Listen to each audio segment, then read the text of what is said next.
Hello, it is snowing outside, so I just thought it was the perfect vibe for a knitting podcast.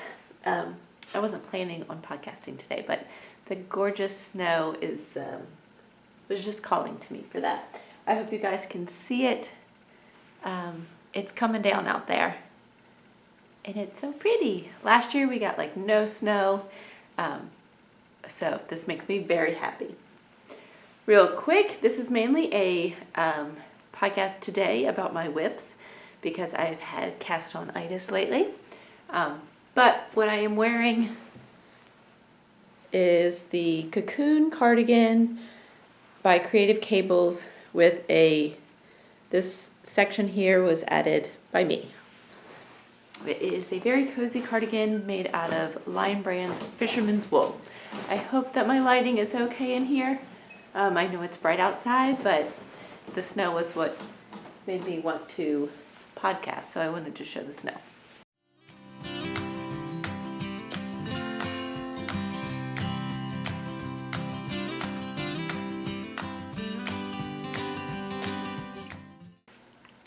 Okay, like I said, this is mainly about my whips. So let's start with an old whip that I have picked back up again this year.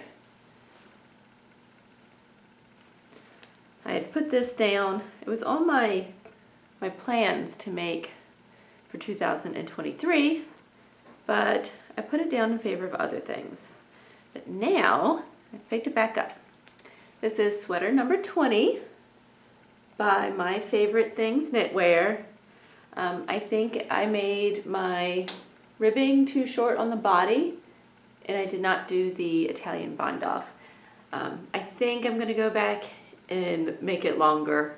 I don't know if I'm gonna bother with the Italian bind off or not. It does look nicer. I'm not sure it's 100% worth it.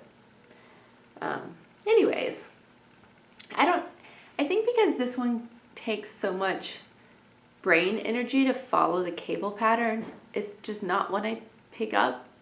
Like it's not a super relaxing knit. I do enjoy it, but I just don't pick it up as often. I don't have a huge amount of time where I can mentally focus on it at this point in time in my life. So I think that's why it's kind of been put on the back burner a bit. But assuming I do not pick up the hem again and make it longer, I have the neckline to do, but I decided I think the pattern says to go ahead and do the neckline. I decided to go ahead and do the sleeve. So I picked up the sleeve and I am beginning to knit that. So, very exciting. Sweater number 20. And I am knitting it out of one strand of DK weight, White Swan, merino nylon, and one strand of cloud mohair, kid mohair and silk. Both available on Etsy, Gabie's Knit Goodies. You can find me on Etsy at Gabie's Knit Goodies, as well as on Instagram at Gabie's Knit Goodies. I try to post some of my works, my projects, and then on GKG Yarn, I post lots of yarn videos because I hand-dye yarn. Yes. And so all of the yarn you'll see here today, I think, is all my yarn. And the whole reason I started dyeing yarn was so I could knit with hand-dyed yarn. So I knit away most of my profits, which was the whole purpose of it. Okay, anyways, I have cast on something new and knit quite a bit on it already.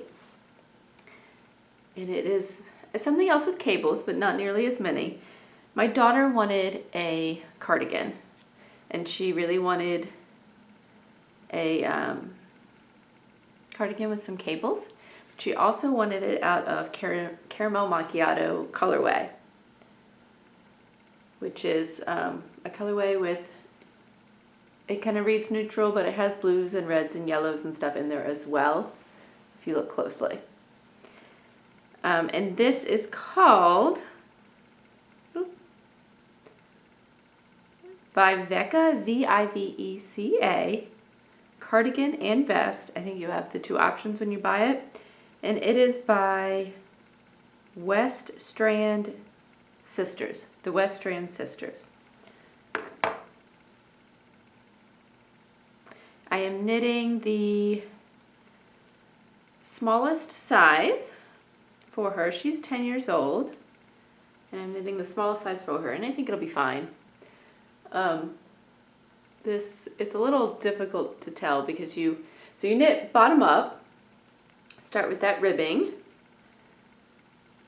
and then you do cables on the back, and there's cables on the front, and there's this nice little side seam under the arm as well, which is kind of cute.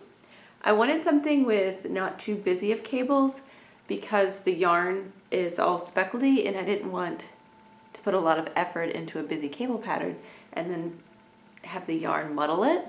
So I thought this was a pretty nice balance because we have some bigger cables on here. I think they're 4x4 cables.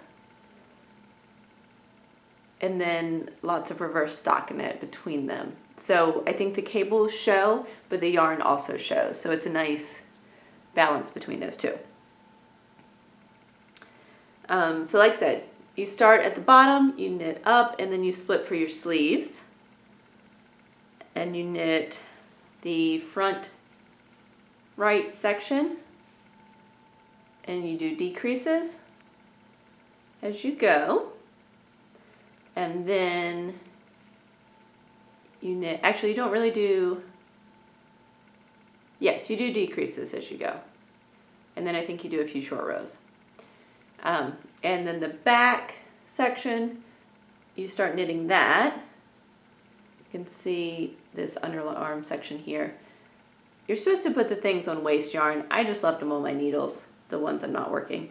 So then you knit the back, and there's strategic increases and decreases. So your stitch count remains the same in the back, but these cables are going to kind of shift outward away from the neck towards the shoulders, which is kind of a cool design feature. So I'm liking this, and I find myself reaching for this more than reaching for sweater number 20, just because it's much more mindless. The cables are all the same cables, they're just two different directions, and they're all just 4x4 cables on the same repeat. So it's easy to memorize and to figure out where you are without keeping track of all your stitch counts and stuff.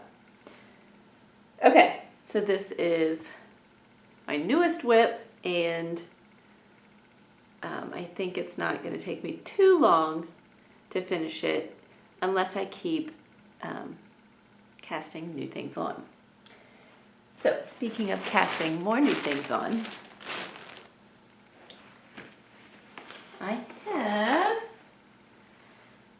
casted on, so both casted on and dyed a new yarn. So I've casted on the Rota jumper.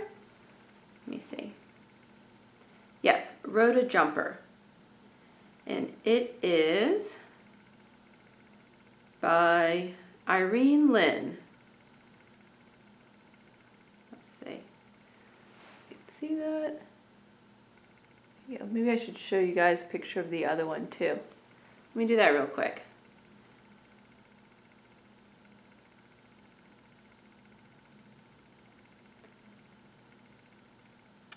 The Viveca cardigan is right here. So don't mind that little line I have going through it. I am using something called Knit Companion. It's a free app. I think I heard about it through the Knitting Traditions podcast. But you can, any like PDF pattern you have, you can put it in here, and when you go into it, you can like follow, you have that little highlighting like row thing that you can drag down to where you are, and it keeps your place. And it also has a place where you can like do stitch counts or row counts or whatever it is you want to do on the sides. And I've actually really liked it. I've been surprised because I've tried a number of different things and not been thrilled about it, but this is the first one I've tried that I actually have liked. Yeah. I don't know if it takes anything other than a PDF pattern. That's the only thing I've tried in there, but it totally works and is helpful to me. So anyways, starting the Rota jumper. And I think you start with like the back, maybe? I'm not really sure where it is. I thought it was like either the front or back across, maybe. I can't remember. And I dyed a new colorway called olive green. I really had this green in mind that I wanted to knit this out of. And so I dyed it up. Now, the pattern, as you saw in the picture, is like a lacy pattern with these like ribbing sections in between. And it's kind of like a little mini cable lace thing. It's not complicated and it's definitely easy to memorize. It's a very short repeat, so it's not a difficult one. And the pattern itself calls for an Irene weight cotton yarn, I believe it is. I decided to do it in wool because I like the feel of wool. I like the elasticity of wool and the lightness of it. I find cotton yarn can be a little bit heavy and the drape very different, I guess. So I saw some people who had done it in wool and really liked it. But then when I was picking out my wool, I decided to go with a DK weight. I did a small sample in the same size needles that she uses, which is a US 8, a 5mm. And it seemed to work just fine, even though hers is like an Irene weight cotton yarn. I went with a DK weight wool yarn, and it seems to work fine, especially if I want it to be a lighter weight garment for slightly warmer, like springtime or whatever. I think that the DK weight is going to work beautifully. So far, it's working quite well. Now, I haven't measured it yet to see size-wise, but because of the nature of both wool yarn and the style of lace this is, I feel like if I need it to grow a little bit, it could easily grow. But it seems plenty big. I think I'm pretty much there anyways without like stretching it out, which is good. So anyways, I'm very excited about this and I want to pick up this for me, but my daughter is begging me to finish hers. So I'm trying to resist the urge to do my own knitting and knit for her. And then my other daughter's like, well, you're knitting her a sweater, now you have to knit me a sweater. So I think I'm going to do the Traveler's hoodie, I think it is, Traveler hoodie and sweater by Andrea Mowry. It calls for a sport weight yarn, but I really wanted to use a boucle yarn because I just got boucle merino, 100% merino boucle yarn in that's bare, and I really wanted to dye it and I wanted to knit it up and play with it. And so I was like, sure, I'll knit you a sweater, but I'm gonna knit it out of this yarn. And then I asked her what color she wanted, and she wanted she didn't want a solid, she wanted something that had a lot of blue. She kind of wanted something similar to my Dark and Stormy yarn, and she really liked my Flowers and Dirt as well. So I kind of combined the two, and I'm calling this Bees Blue Boucle. So boucle yarn, if you haven't seen it, is like loopy. Hopefully you can see this. It has, let me get a lighter spot. So this is a heavily variegated yarn, so it has lights and darks, multiple shades of blue and teal and pink, like a rosy pink, purpley pink, and a little bit of brown. But you can see how it's all kind of loopy on there. So it gives this very squishy, kind of teddy bear vibe, I guess you could say. And it's totally right up her alley because she's always cold. She wears a coat a lot. She loves very cozy things and warm things.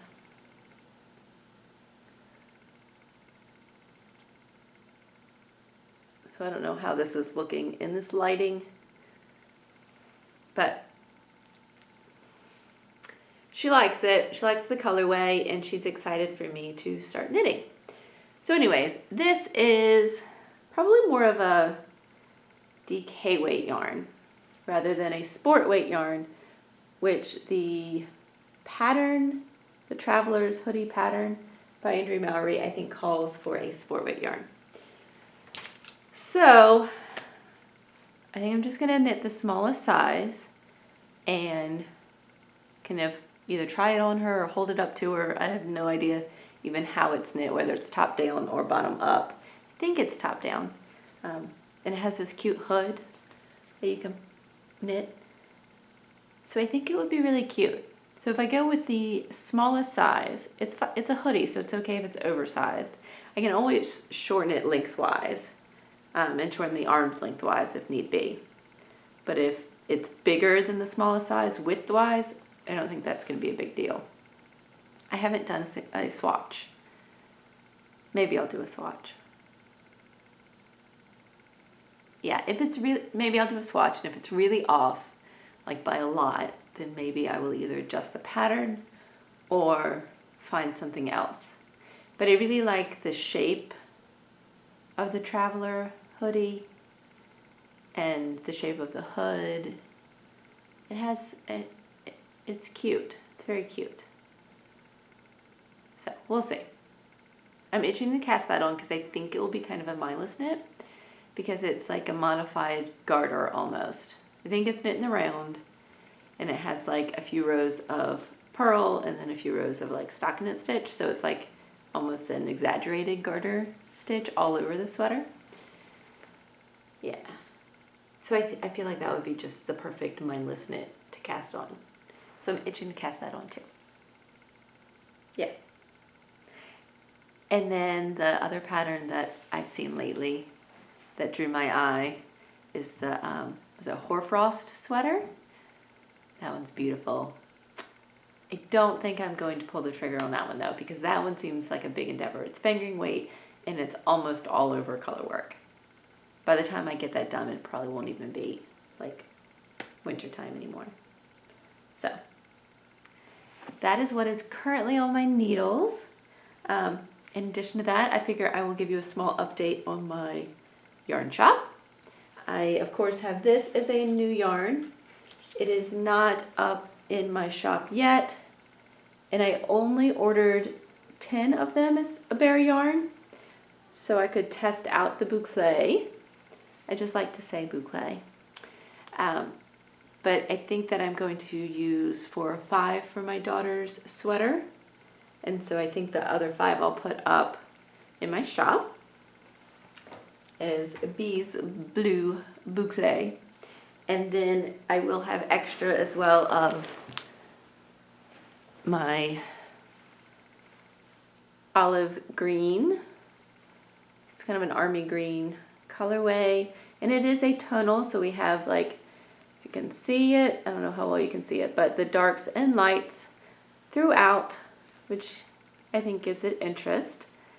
But do be aware it does have darker spots and lighter spots because it's a tonal, and it's a lovely earthy olive green color, or kind of it's very much an army green color. So I love that. And I don't think anything else is really new in the shop, but I did dye more of my Flowers in Dirt colorway that has blue and purple and pink and brown. And one lady is going to make a cardigan out of it, which I am very excited to see that. Yeah. So I ended up dyeing up more yarn for her because she wanted more than what I had in stock.